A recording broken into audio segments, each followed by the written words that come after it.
आप देख रहे हैं headlines daily HT news. Lockdown के 40 दिन होने के बाद भी कोरोना संक्रमण का कंट्रोल नहीं होना यह सिद्ध करता है कि बिना प्लान का लॉकडाउन सफल नहीं हो सका है। जो व्यवस्था आज रेड, ऑरेंज, ग्रीन जोन बनाकर की जा रही है, यही व्यवस्था 23 मार्च को लॉकडाउन के साथ की जाती तो देश में हाहाकार नहीं होता। हमारे देश के पड़ोसी तीनों देशों में कोरोना को लेकर अफरा तफरी का माहौल नहीं है, जबकि तीनों पड़ोसी देश हमसे बहुत कमजोर हैं। फिर क्या वजह है कि हमारे देश में लॉकडाउन बिना प्लान के लागू करके देश को 21 साल पीछे कर दिया है? प्रदेश कांग्रेस सचिव राकेश सिंह यादव ने आरोप लगाते हुए कहा कि इसका जवाब केंद्र सरकार को देना चाहिए कि ऐसा क्यों हुआ। लॉकडाउन के आज 40 दिन के लगभग पूर्ण होने आए हैं। इन 40 दिनों में हमारे देश को लॉकडाउन से क्या मिला, ये सोचना, ये देखना और ये समझना बहुत जरूरी है। आज आपने रेड, ऑरेंज, ग्रीन जोन देखे, अलग अलग कैटेगरी में देश को विभाजित किया गया है। अलग अलग कैटेगरी के हिसाब से देश में लॉकडाउन से छूट की व्यवस्था दी गई है। क्या ये व्यवस्था 23 मार्च को नहीं हो सकती थी? क्या लॉकडाउन करने के पूर्व जिम्मेदार लोगों को यह नहीं पता था कि इस देश में 3 करोड़ से ज्यादा लोग रोजाना सफर करते हैं, दूसरे राज्यों में काम करते हैं, उनका आना जाना लगा रहता है। लॉकडाउन के बाद जो अव्यवस्थाएं फैलेंगी उसको किस तरीके से कंट्रोल किया जाएगा, उसका प्लान क्या होगा, ये कोई भी बातें शायद किसी भी जिम्मेदार ने इस पे विचार नहीं किया। आज 40 दिन बाद जो कोरोना से प्रभावित हैं वो अपनी जगह लड़ रहे हैं, जो संक्रमण से प्रभावित हैं वो अपनी जगह लड़ रहे हैं।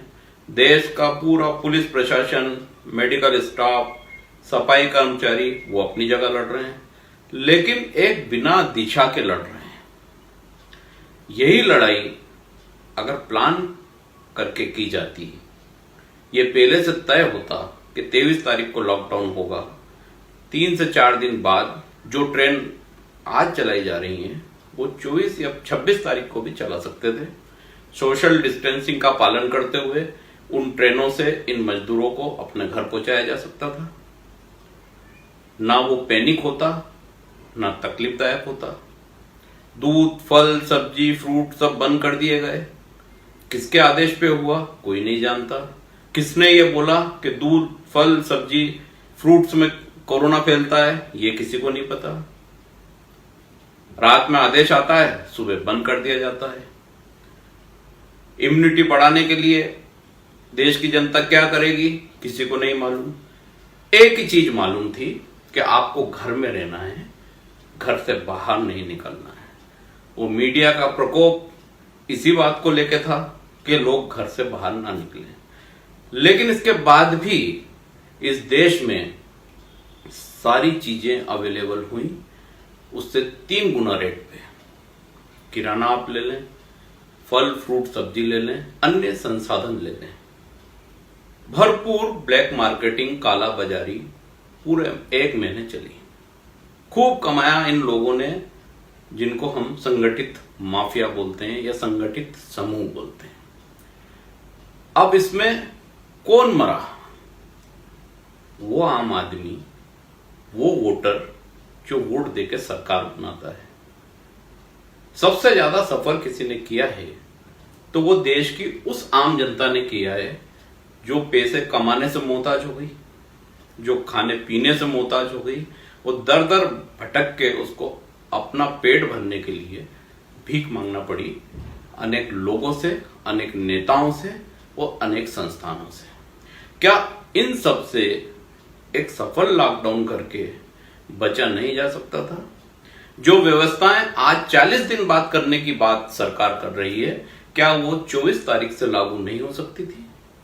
क्या इस देश का नागरिक इतना ना समझे कि उसको भेड़ बकरियों जैसा घर में ठूस दिया जाए और वो यह नहीं समझ पाए कि ये उसकी जीवन रक्षा के लिए किया जा रहा है? अगर उसको ये समझाया जाता कि सोशल डिस्टेंसिंग बहुत जरूरी है और आप धीरे धीरे अपने घरों को लौटेंगे और ट्रेन यथावत चलेंगी, बसें यथावत चलेंगी, सोशल डिस्टेंसिंग का पालन किया जाएगा, तो क्या ये अफरा तफरी मस्ती, क्या इतने मजदूर अपनी जान से हाथ धोते?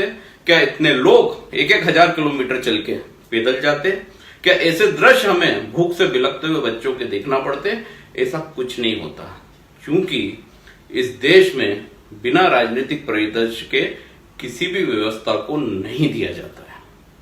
उसी का हश्र है, उसी का नतीजा है कि आज जो व्यवस्था बिना पैनिक हुए साधारण तौर पर इस देश की जनता को मिल सकती थी, उस व्यवस्था के लिए देश की जनता को तरसाया गया, तकलीफें दी गई, निर्णय ऐसे किए गए कि आप बार बार परेशान होंगे, बार बार आप घर से निकलेंगे और बार बार आपको घर के अंदर धकेला जाएगा।